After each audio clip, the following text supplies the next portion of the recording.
సంక్రాంతికి ఊరెళ్తే బంధువుల మర్యాదలతోనే కడుపు నిండిపోతుంది. అదే ఆడపిల్లలకు పుట్టింటి ఆతిథ్యం మళ్ళీ పండుగొచ్చేదాకా మరుపురాని అనుభూతిగా మిగిలిపోతుంది.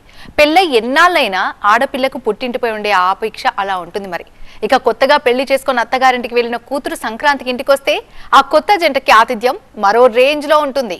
గోదావరి జిల్లాలో ఆడపిల్లగా పుట్టిన ఆ జిల్లాకు అల్లుడిగా వెళ్ళిన ఆ మర్యాదలతో మైమర్చిపోవాల్సిందే.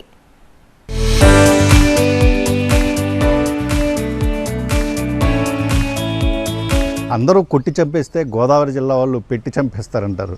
అంటే అతిథులను ఎంత ఆత్మీయంగా పలకరిస్తారు, ఎలాంటి విందు భోజనాలతోటి వాళ్ళని సంతృప్తిగా తమ ఇంటికి వచ్చిన వాళ్ళు పంపిస్తారనేది గోదావరికి పెట్టింది పేరు. ఆతిథ్యంలో గోదావరిలను మించిన వాళ్ళు లేరనేది కూడా అందరూ అంగీకరించేయండి సత్యం. అయితే ఈసారి సంక్రాంతికి అతిథులు వస్తారు, బంధువులు వస్తారు, మిత్రులు వస్తారు, కొత్తల్లుళ్ళు వస్తారు, స్నేహితులు వస్తారు. వీళ్ళందరికీ కూడా ఎలాంటి పిండి వంటలు తయారు చేస్తున్నారు, అసలు సంక్రాంతి పండుగను ఒక కుటుంబం ఎలా జరుపుకుంటుంది ఇప్పుడు చూద్దాం.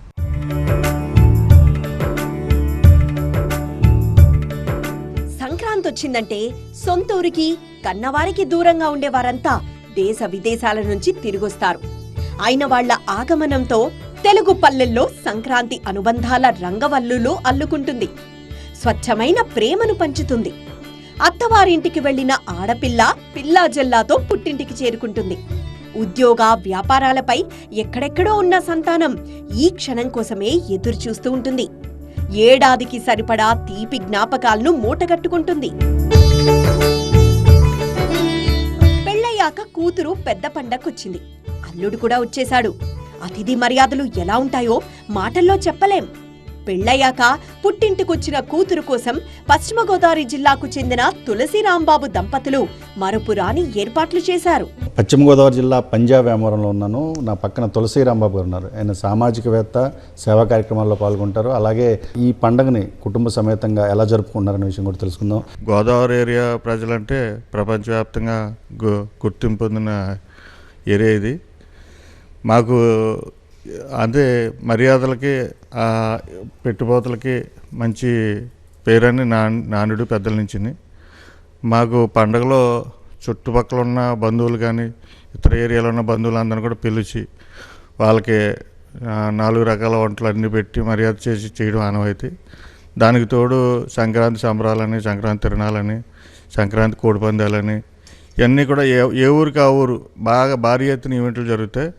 ఆ ఈవెంట్లో పాల్గొనడం, ఆ ఈవెంట్లు కూడా మేము కూడా ఒక పార్టిసిపేట్ చేయడం అన్నది మీకు గర్వంగా ఫీల్ అవుతాం. ఓకే, ఈసారి ఈ పండుగ జరుగుతుంది కదా, పండుగ ఘనంగా జరుపుకుంటున్నారు. వచ్చే అతిథులకి ఏమేమి తయారు చేశారు, ఏం పిండి వంటలు పెడుతున్నారండి?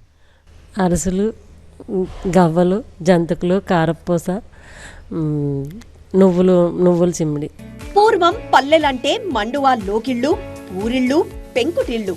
కానీ ఇప్పుడు గ్రామం పట్టణం అనే తేడా లేదు. ఎటు చూసినా పెద్ద పెద్ద భవనాలు. ఊళ్ళోకొచ్చిన పిల్లల కోసం పిండి వంటలు సిద్ధం చేస్తున్నారు. పూర్వం ఎక్కువగా ఉమ్మడి కుటుంబాలు, ఇరుగు పొరుగు కలిసి పిండి వంటలు చేసుకునేవారు. ఇప్పుడు బయట ఆర్డర్లిచ్చి చేయించుకుంటున్నారు. భీమవరంలో ఒక్క సంక్రాంతి కోసమే పిండి వంటలు తయారు చేసే ప్రాంతాలు 15 దాకా ఉన్నాయి.